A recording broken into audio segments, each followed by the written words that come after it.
आप सभी को अलका मिश्रा का सादर नमस्कार। चलिए जब आज अपने राष्ट्र कवि श्री रामधारी सिंह की प्रसिद्ध कृति रश्मिरथी के द्वितीय सर्ग का आनंद लेते हैं। मुझे रश्मिरथी बहुत पसंद है और इसका द्वितीय सर्ग तो स्पेशली पसंद है।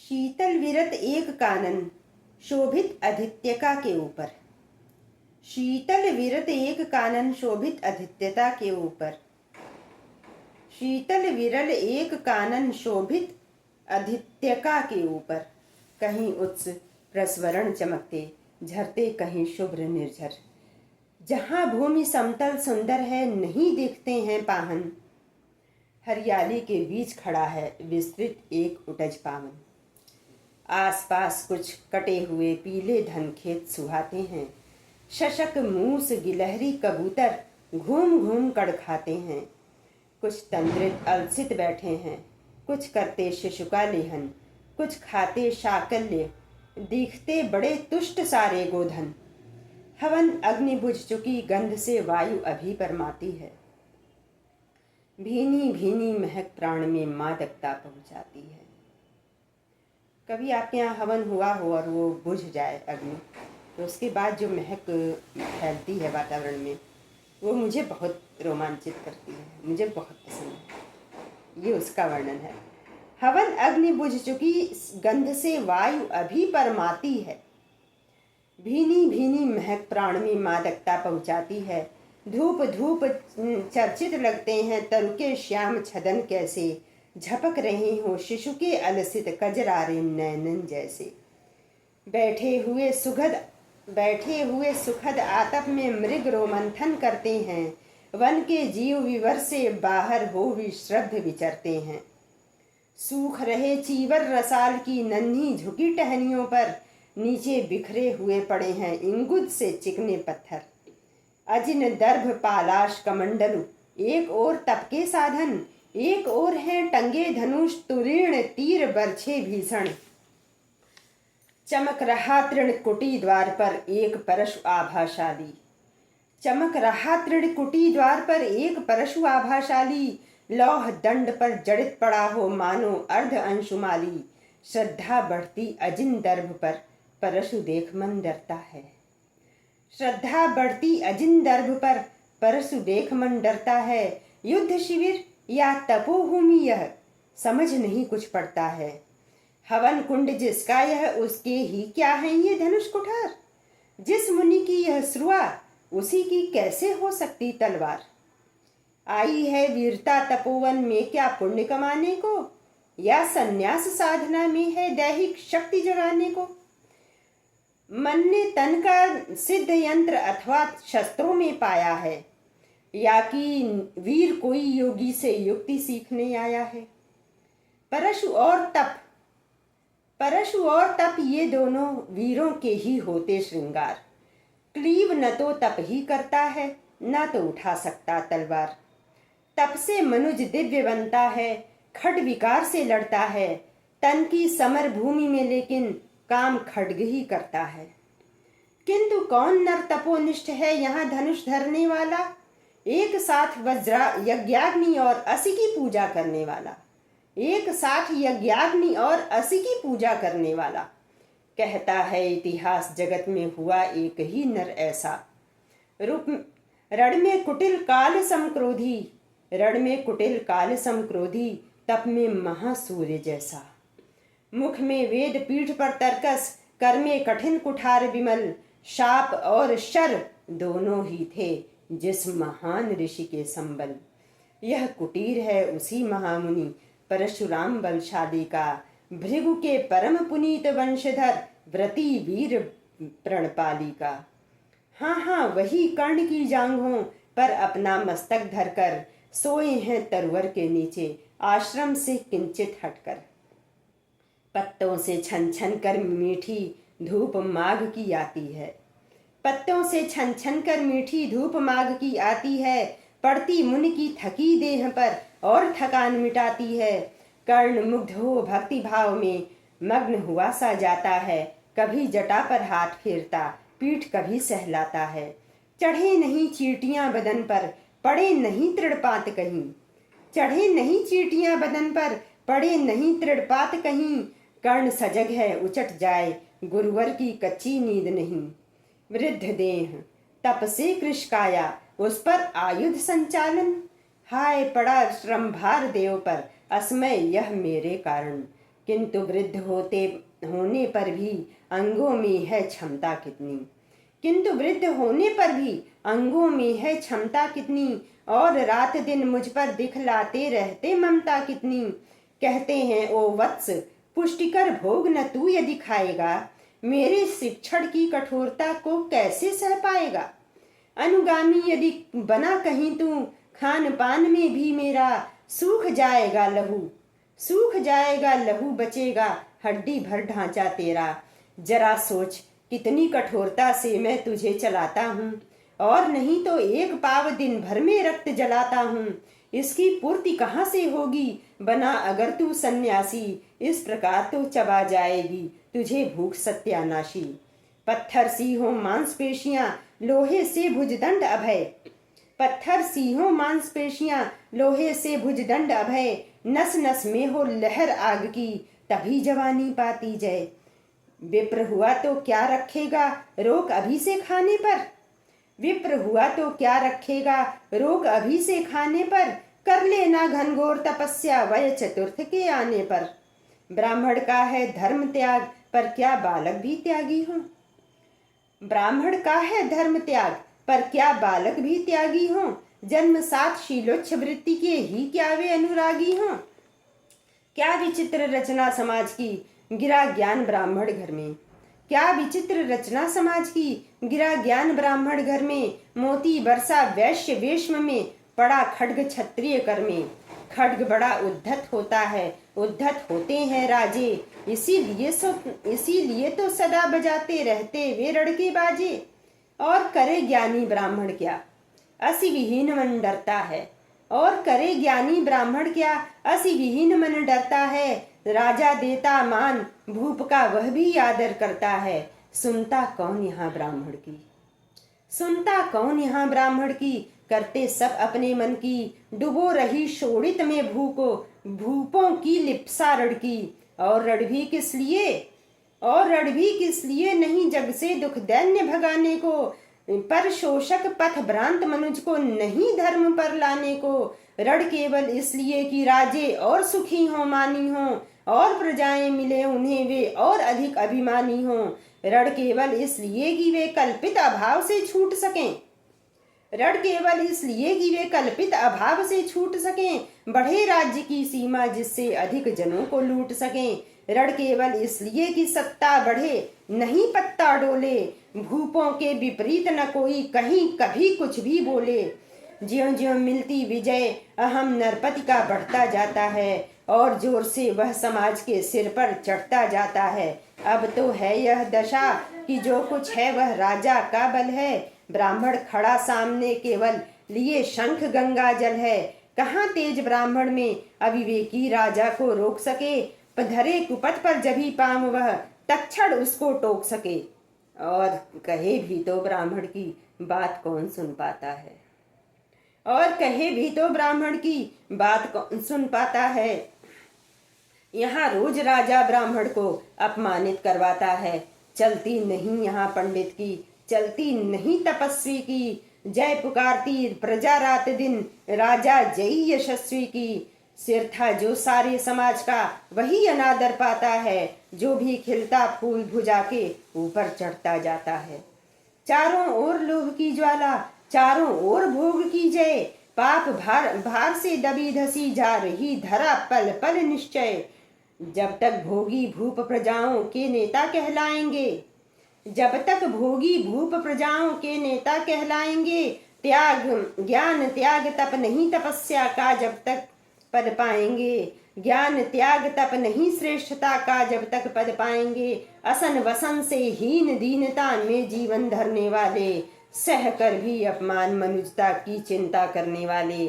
कवि कोविद विज्ञान विशारद, कलाकार पंडित ज्ञानी, कनक नहीं कल्पना ज्ञान उज्ज्वल चरित्र के अभिमानी। इन विभूतियों को जब तक संसार नहीं पहचानेगा, राजाओं से अधिक पूज्य जब तक न इन्हें वह मानेगा, तब तक पड़ी याग में धरती इसी तरह अकुलाएगी। चाहे जो भी करे दुखों से छूट नहीं वह पाएगी।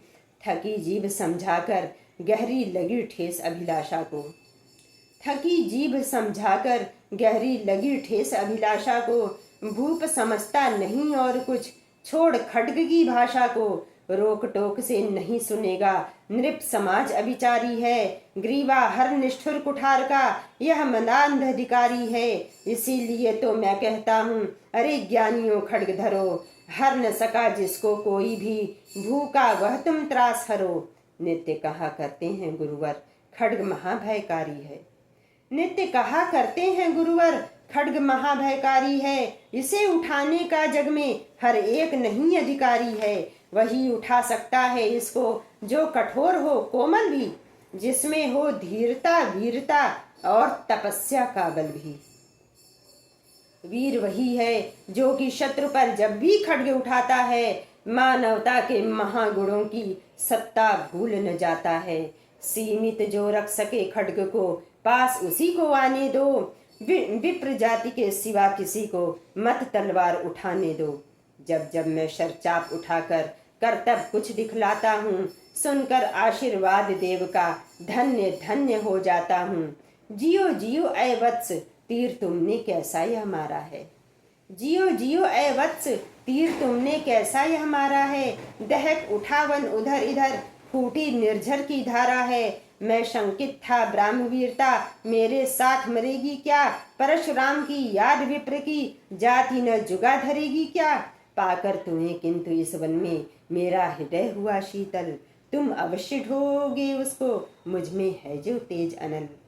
जियो जियो ब्राह्मण कुमार, तुम अक्षय कीर्ति कमाओगे। एक बार तुम भी धरती को निक्षत्रिय कर जाओगे। निश्चय तुम ब्राह्मण कुमार हो, कवच और कुंडल धारी। तब कर सकते और पिता माता किसके इतना भारी। किंतु हाय ब्राह्मण कुमार सुन, प्राण कांपने लगते हैं। किंतु हाय ब्राह्मण कुमार सुन, प्राण कांपने लगते हैं। मन उठता धिक्कार, हृदय में भाव ग्लानि के जगते हैं। गुरु का प्रेम किसी को भी क्या ऐसे कभी खला होगा, और शिष्य ने कभी किसी गुरु को इस तरह छला होगा।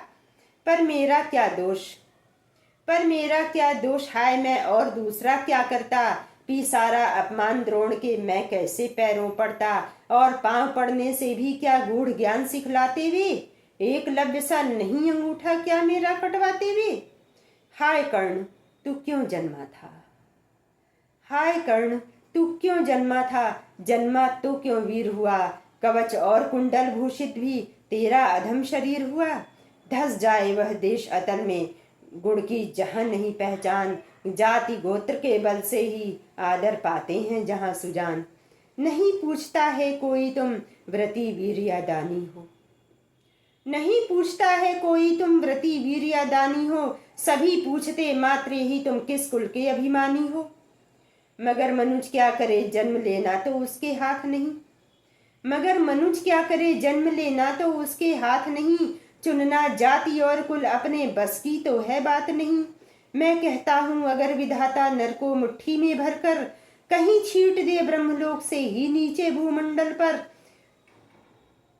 तो भी विविध जातियों में ही मनुज यहाँ आ सकता है, तो भी विविध जातियों में ही मनुज यहाँ आ सकता है। नीचे हैं क्यारियां बनी तो बीज कहाँ जा सकता है। कौन जन्म लेता किस कुल में आकस्मिक ही है यह बात। छोटे कुल पर किंतु यहाँ होते तब भी कितने आघात। हाय जाति छोटी है तो फिर सभी हमारे गुण छोटे। जाति बड़ी तो बड़े बने हुए रहें लाख चाहे खोटे। गुरु को लिए कर्ण चिंतन में था जब मग्न अचल बैठा, तभी एक विषकीट कहीं से आसन के नीचे बैठा। वज्र दृष्ट वह लगा कर्ण के उर को कुतुर कुतुर खाने। वज्र दष्ट वह लगा कर्ण के उरु को कुतर कुतर खाने, और बनाकर छिद्र मांस में मंद मंद भीतर जाने। कर्ण विकल हो उठा दुष्ट भौरे पर हाथ धरे कैसे। कर्ण विकल हो उठा दुष्ट भौरे पर हाथ धरे कैसे, बिना हिलाए अंग कीट को किसी तरह पकड़े कैसे। पर भीतर उस धसे कीट तक हाथ नहीं जा सकता था, बिना उठाए पांव शत्रु को कर्ण नहीं पा सकता था। किंतु पांव के हिलते ही गुरुवर की नींद उचट जाती, किंतु पांव के हिलते ही गुरुवर की नींद उचट जाती। सहम गई यह सोच कर्ण की भक्ति पूर्ण विह्वल छाती। सोचा उसने अतः कीट यह पिए रक्त पीने दूंगा, सोचा उसने अतः कीट यह पिए रक्त पीने दूंगा। गुरु की कच्ची नींद तोड़ने का पर पाप नहीं लूंगा। बैठा रहा अचल आसन से कर्ण बहुत मन को मारे, आह निकाले बिना शिलासी सहनशीलता को धारे, आह निकाले बिना शिलासी सहनशीलता को धारे। किंतु लहू की गर्म धार जो सहसा आन लगी तन में, परशुराम जग पड़े रक्त को देख हुए विस्मित मन में। कर्ण झपट कर उठा इंगितों में गुरु से आज्ञा लेकर, बाहर किया कीट को उसने छत में से उंगली देकर। परशुराम बोले, शिव शिव तूने यह की मूर्खता बड़ी, सहता रहा अचल जाने कब से ऐसी वेदना कड़ी। तनिक लजाकर कहा कर्ण ने, नहीं अधिक पीड़ा मुझको, महाराज क्या कर सकता है यह छोटा कीड़ा मुझको। मैंने सोचा हिला डुला तो वृथा आप जग जाएंगे, क्षण भर को विश्राम मिला जो नाहक उसे गवाएंगे। निश्चल बैठा रहा सोच यह कीट स्वयं उड़ जाएगा, छोटा सा यह जीव मुझे कितनी पीड़ा पहुंचाएगा। पर यह तो भीतर धंसता ही गया, मुझे हैरान किया। लज्जित हूं इसलिए कि सब कुछ स्वयं आपने देख लिया। परशुराम गंभीर हो गए, सोच न जाने क्या मन में। फिर सहसा क्रोधाग्नि भयानक धधक उठी उनके मन में।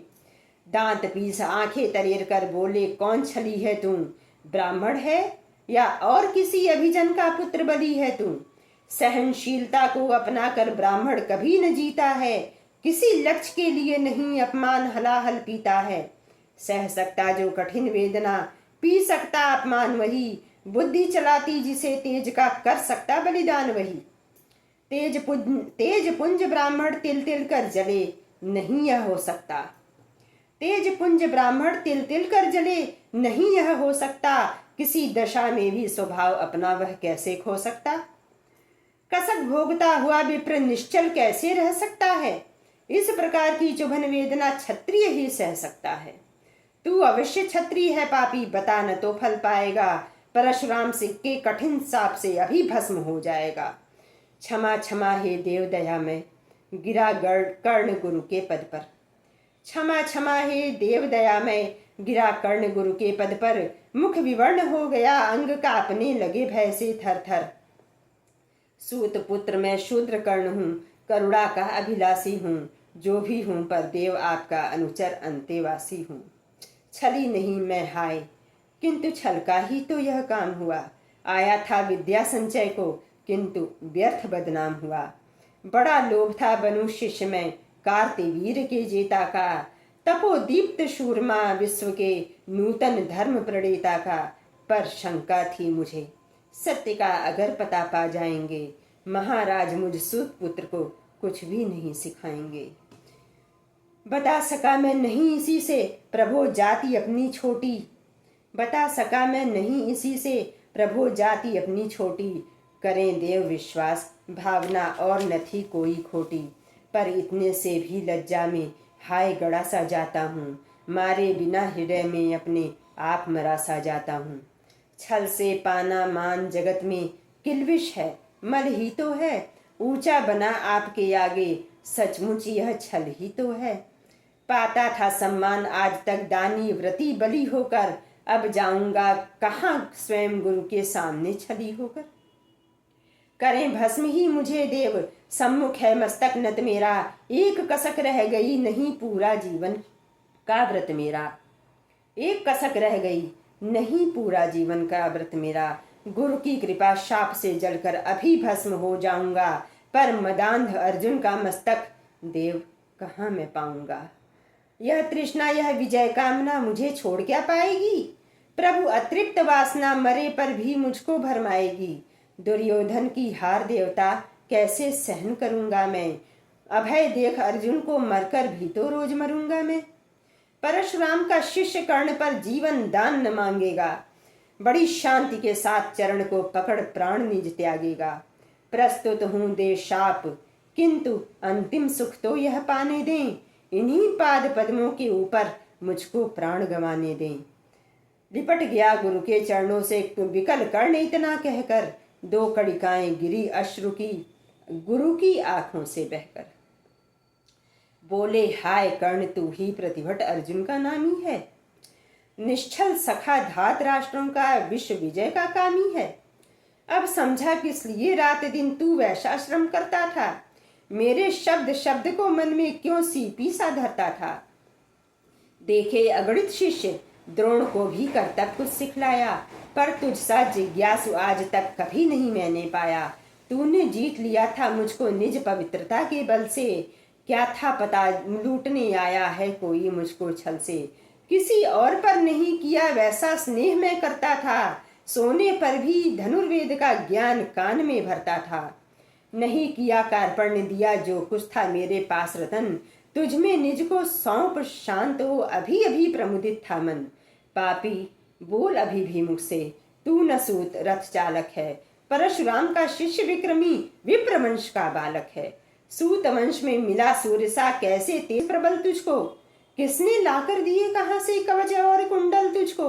सुत सा रखा जिसे उसको कैसे कठोर हो मारूं मैं, जलते हुए क्रोध की ज्वाला लेकिन कहाँ उतारूं मैं। पल पर बोला कर्ण, दिया था जिसको आंखों का पानी, करना होगा ग्रहण उसी को अनल आज ही गुरु ज्ञानी।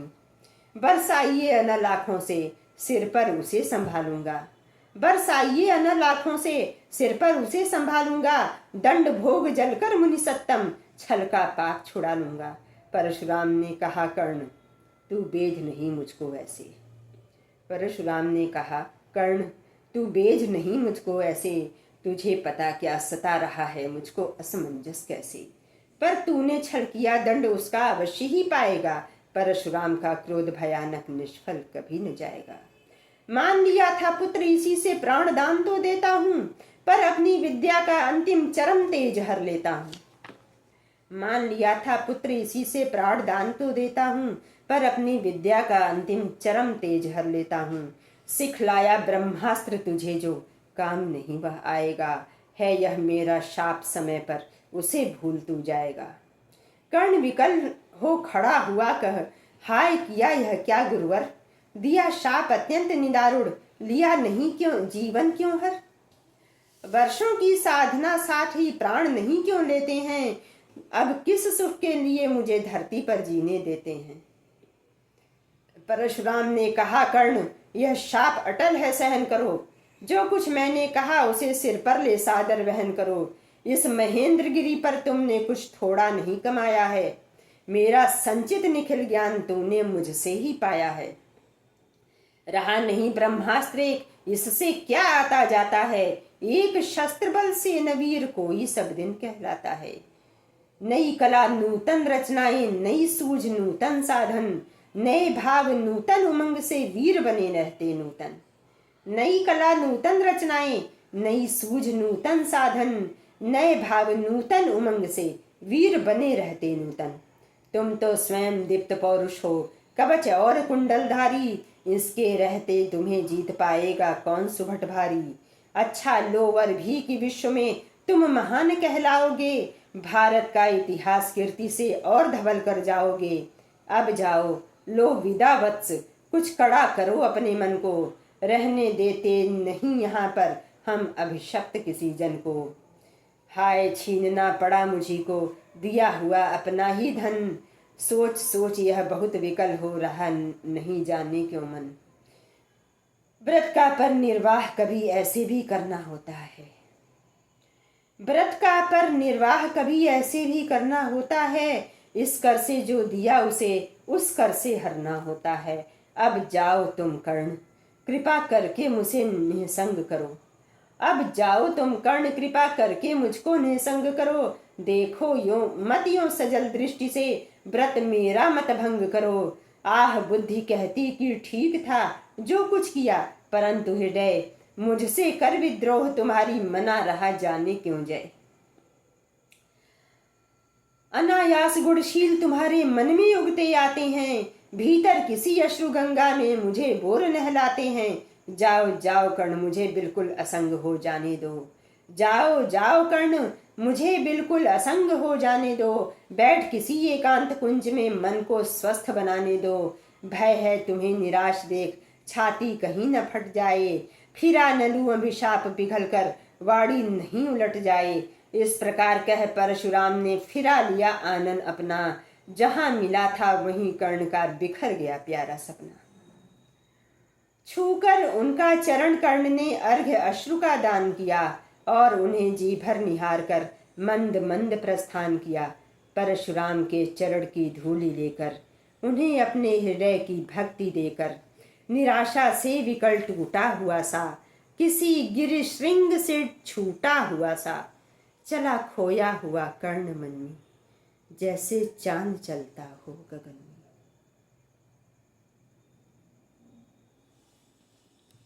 द्वितीय सर्ग खत्म हुआ।